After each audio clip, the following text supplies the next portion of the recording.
Hello everyone! Almost 5 years ago, I created a little video called How to Help Homeless Animals. In that video, I had about 4 years of animal rescue experience under my belt. Since it's been a while, I decided I wanted to make an update video.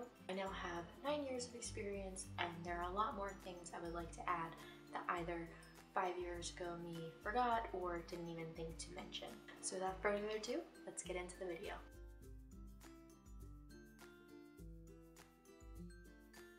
There are a lot of things you can do to help your local shelter. First, you can help by adopting. Adopting is where you're giving an animal a permanent home and making them a part of your family. Something I said in my last video that I think is important to add in this video is by adopting an animal, you're actually saving two animals. You're saving the life of the animal you're adopting, but you're also saving the life of the animal that the shelter was then able to rescue that they may not have been able to before. If you can't give an animal a permanent home, you can consider fostering. Fostering is where you give a shelter animal a temporary home until they find their forever home. If you're unable to bring the animals into your home, either permanently or temporarily, why not bring yourself to the animals? You can do that by volunteering. You can volunteer at your local animal shelter and assist with walking dogs, socializing cats, and helping out around the shelter, such as cleaning dishes, doing laundry, and administrative tasks. Of course, in the time of COVID, I recommend that you call your local shelter in advance to make sure that they are accepting volunteers at this time. Adopting, fostering, and volunteering can be a big commitment to some people, and that's okay. If you want to help out your local animal shelter without the commitment, you can help out by donating, which is what this video is going to be revolved around. Although we're going to go over many items that you can donate to your animal shelter, I recommend going on their website in advance to see if there's anything specifically they would like donated. Most shelters have a wish list on their website that has a list of everything that they're looking for.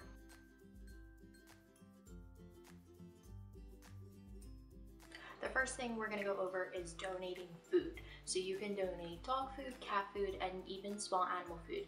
Some shelters do take in small animals such as ferrets, hamsters, reptiles, birds, etc. To find out if the shelter is looking for specifically small animal food, I recommend going to their website and looking at their wish list. There are some shelters that feed specific brands to their cats and dogs. For example, there's Science Diet, Merrick, a bunch of different dogs and cat brands. So once again, I would recommend calling or checking the website in advance to see if they would like a specific food brand donated. Even if the shelter only feeds a specific brand to their shelter pets, they might still accept other brands and give it away to owners in the community that need assistance feeding their pets.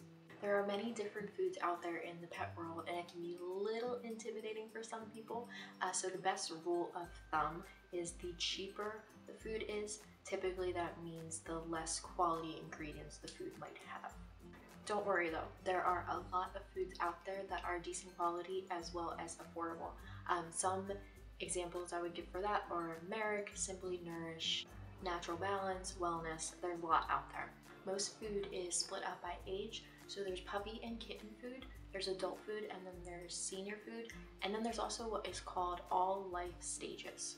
All life stages means, so for example, if you bought dog food that said all life stages, that means a puppy could eat it, an adult dog could eat it, as well as a senior dog. So it covers all of the age brackets. So if you're unsure what age bracket to go with, all life stages is usually the best bet.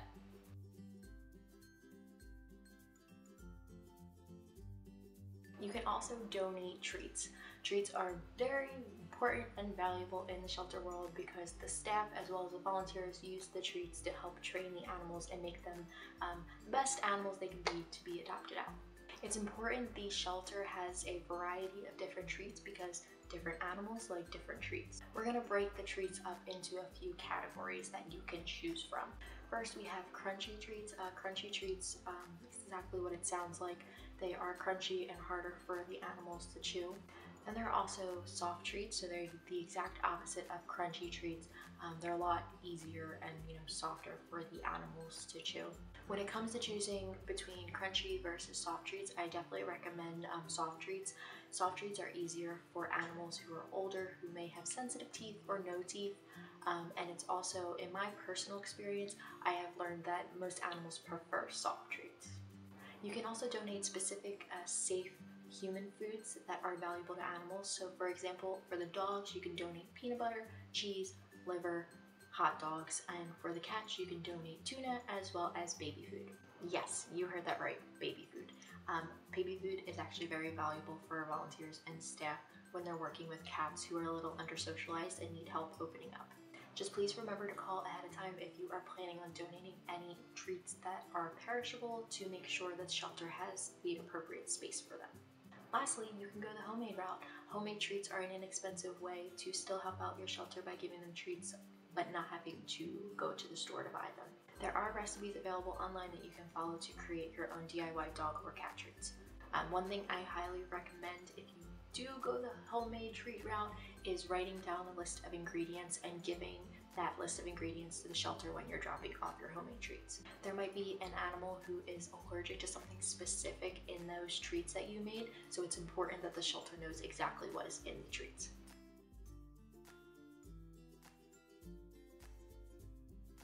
Alright, now we're going to move on to dog and cat toys.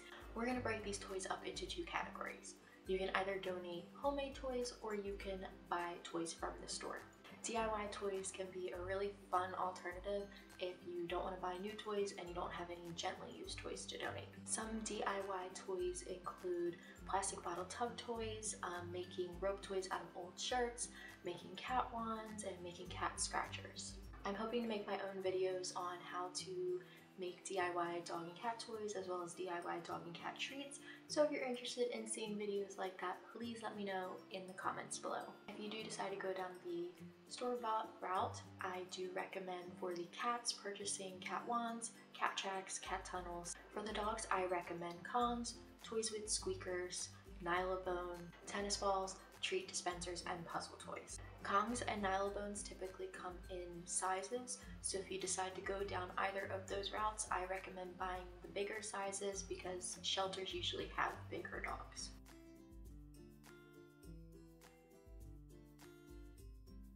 The next thing on my list to donate, I cannot believe I forgot in my original video because it's a must in the shelter world, cat litter. There are different kinds of cat litter that you can purchase, and we're going to split this up into two categories. There is clumping cat litter and non-clumping cat litter. Clumping cat litter is where the cat's waste is clumped together so that it makes it easy for whoever is scooping the litter to just scoop the clumped litter out and dispose of it. Non-clumping litter is the exact opposite, so it does not clump the cat waste together. Non-clumping cat litter is usually used for kittens that are just learning how to use the litter box. Some kittens, if they use clumped litter, might see that clumped litter and think it's something that they can eat, and it is very dangerous for them, of course, if they eat the clumped litter. Non-clumping litter avoids the risk of the kittens eating something they're not supposed to. Additionally, some cats might prefer non-clumping litter. Regardless of what you go with, I have noticed that most shelters prefer the litter be unscented. Lastly, some shelters actually use shredded newspaper as an alternative to litter. So before you throw away any old newspaper, I recommend checking with your shelter and seeing if they can use it.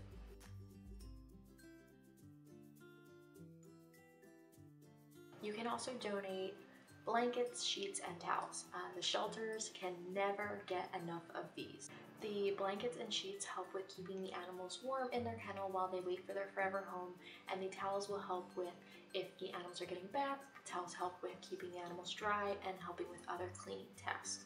A lot of shelters would prefer not to get pillow and comforter donations, specifically because these dogs can decide to rip up the comforters and the pillows and eat the inside.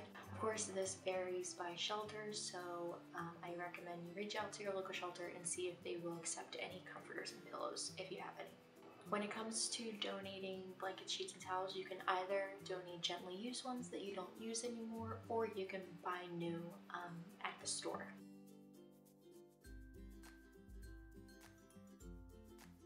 Another big need in the shelter world are leashes, collars, and harnesses for dogs. If you have any old, gently used leashes, collars, and harnesses in your home that you don't use anymore, donating them to the shelter is the perfect place. If you decide you'd like to purchase new leashes, collars, and harnesses, I recommend For leashes, normal 4-foot or 6-foot leashes, I don't recommend purchasing new retractable leashes because shelters will not usually get much use out of them. For collars, I recommend martingale collars. They are great because they are made so that dogs cannot get out of their collar and escape or run loose. If a dog tries to back out of a martingale collar, it actually tightens around their neck so that they can't escape. I know that sounds bad, but it doesn't choke or hurt them. A lot of dogs who come into the shelter are very scared and nervous by the new loud environment, so martingale collars are very helpful in the shelter world. For harnesses, I specifically recommend either easy walk harnesses or gentle lead harnesses.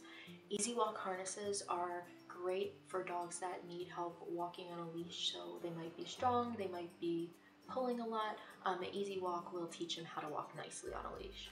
The gentle lead has a similar purpose, except it actually goes around the dog's face instead of their body like a normal harness. Gentle leads also help with dogs who may be reactive on leash, reactive being like lunging, barking, overall getting overstimulated on leash. I know it looks like a muzzle, but it's not. A dog can eat, drink, and bite if they wanted to while wearing a gentle lead. For cats, it's a little simpler because most cats do not need harnesses or leashes. When it comes to cat collars, in my experience, shelters don't typically put collars on their shelter cats just because the cats could get it caught on something in their cage. But some shelters might use them, so I recommend calling your local shelter to see if they are in need of cat collars.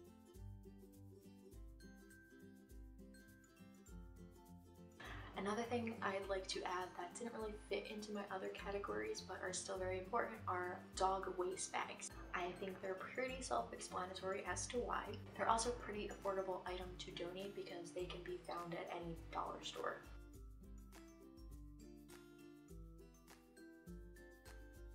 Now there are some items that shelters desperately need that people don't even think of.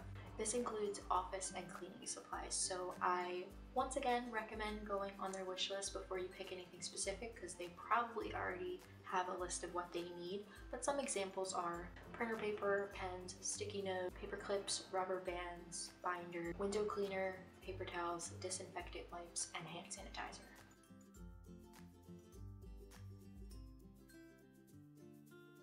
Now, I know I just listed a bunch of items. If your head is spinning right now, you could always go the easiest route of all, which is donating money directly to the shelter. Donating money is just as, if not more important than donating the items already listed, because donating money gives the shelter the option to purchase the items they need the most themselves. And it doesn't even have to be that much. Any amount of money you donate to the shelter or items you donate to the shelter is always very much appreciated. And that's it. Well, kind of. I actually had more that I wanted to include that revolves around donations for newborn kittens, but that is honestly a whole video in itself. Because of that, I have decided I'm going to make an entire video revolved around donating newborn kitten items, so keep an eye out for that video. Now it's time to donate, and it doesn't have to be just you. You can get your friends and your family involved and make it a group effort to donate to your shelter.